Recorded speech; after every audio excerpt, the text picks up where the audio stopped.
If you're a horror fan who's a little tired of being recommended the same old bland Blumhouse jump scare, AI created horror slop, it's good to know that if you do a little Letterboxd digging, there's a rich, weird underbelly of lesser known horror flicks, which in some cases, though certainly not all, can throw up some genuine horror gems. Luckily for you, I've done all the digging and have come up with a growing Letterboxd list, 250 movies deep at the time of writing, of underseen, less well-known horrors, adhering to a few simple rules. This is the 4th video in my series covering this list, and I've got 10 more underseen, less well-known horrors for you in what might be the strongest batch so far, and thank the Lord Satan himself, only one little stinker in the list. Does Jessica know? She believes she's on the run for murder. Did anyone else know? Any of the other operatives? Any of them have a clue? New Life is a solid but slightly undercooked sci-fi body horror light. Sonia Walger, who you may know from Lost, I love you, Penny, plays a fixer who has been hired to track down a woman with a dangerous secret whilst dragging along her own personal baggage. This setup focus on the troubled fixer feels like a great premise for an X-Files-like TV series, and the film in general does feel a lot like an episode of that series rather than a full-blown movie. There are some good body horror moments, and it's certainly worth a watch, but it just feels like it's lacking something.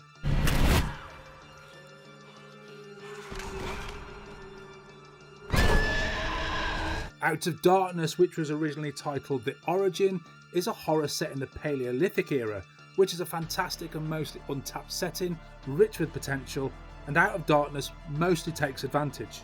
In a bold step, debut director Andrew Cumming makes Out of Darkness as authentic as possible, from the original language choice to hair, makeup, costume and lighting, and it gives the film an edge over its contemporaries. It also looks brilliant with some beautifully shot scenery and a lovely blue-gold colour correction when it's not pitch black. Unfortunately, I guess what was happening fairly early on as it's pretty obvious. And going back over what happens early in the film doesn't quite make sense once you know what's going on, utterly destroying any rewatchability. But overall, Out of Darkness is definitely worth a watch.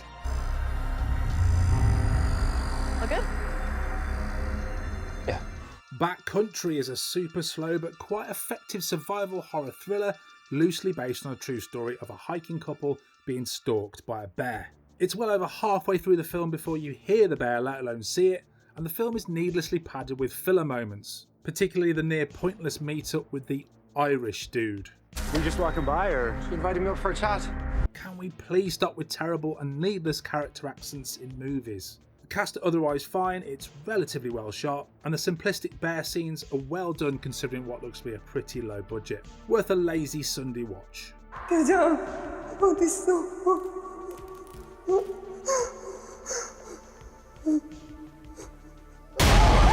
Gonjaam Haunted Asylum is an effective and likeable found footage horror which is pretty much a Korean version of Hell House LLC. The film follows a team live streaming their investigation into the supposedly haunted asylum, which is actually a real place, or it was before it was demolished in 2018. The film goes about its business pretty much how you might expect, and is a little repetitive, but also has some very effective and creative scares, putting it above many other similar found footage horrors. It won't change your world, but well worth a watch if you're into the genre.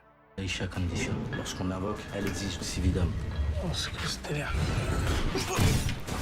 Candicia is essentially a French version of Candyman without any of that film's strengths, style or scares. We have a super thin and very recognisable plot, dull characters, and a monster that, in a change up from the norm, actually only becomes mildly scary once you see it in its full glory. I'm convinced directors Maury and Bastillo are not good filmmakers. I was very much not a fan of their biggest hit Inside, and I like Candicia significantly less. They know how to shoot gore, certainly, but if you're after anything else, you won't find it here.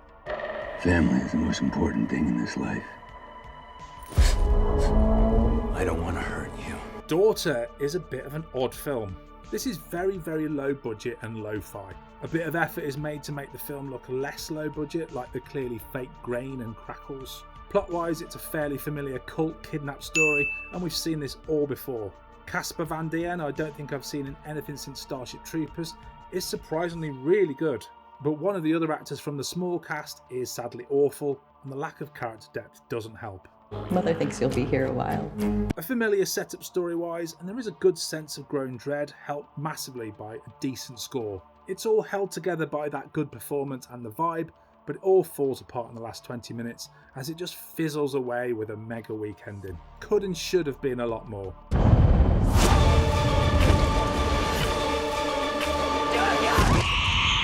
The King Tide is a little gem, though in all honesty it's barely a horror and more a fantasy drama. The King Tide asks, what if John Coffey, like to drink, only not spelled the same, was a little girl mysteriously delivered to a tiny island community, and how would that presence corrupt the islanders? It's a great idea and it plays out strongly with a big committed cast, some decent cinematography and a very good ending. I would have liked more time spent on the girl herself, and things don't ramp up quite enough by the end, but this is a film that will probably and sadly remain a hidden gem.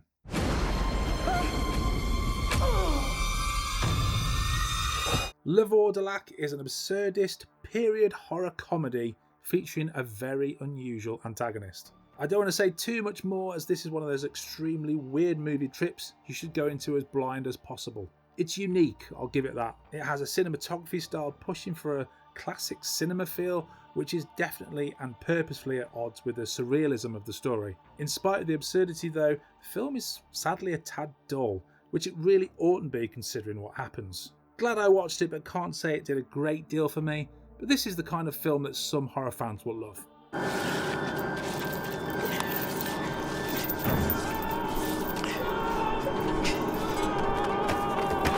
Dead Male is another deeply odd film.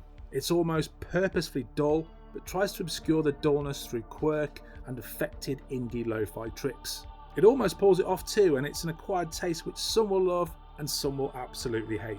In spite of the strange narrative choices, awful pacing and a complete lack of any edge or drama, it's actually weirdly compelling, mostly down to the antagonist being surprisingly sympathetic, as he's just a little pitiful. As a weird homage to synthesizer creators, you just stay home and play synthesizers. This is very difficult to recommend, but I've seen much worse.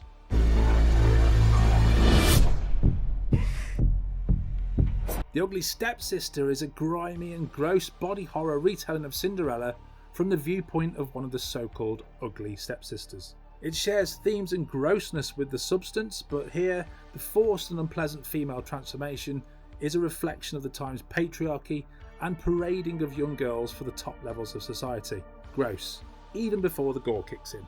That gore is excellent, always pushing for a dirty and nasty vibe, and the amazing Leah Myron convincingly sells every moment of pain and discomfort. This one's another occasion where, because we already know the story and can easily predict where it will veer from the known narrative path, it really ought to have been at least 20 minutes shorter for a bit more punch, especially with the really icky but completely expected ending. But overall, this is actually one of my favourite films from 2025 so far, and is definitely the pick of these 10 films. So that's 10 more underseen, less well-known horrors to add to your watch list, because I bet nobody watching this video has seen more than one of these films. Am I right? Thanks for watching. Game over, man. It's game over.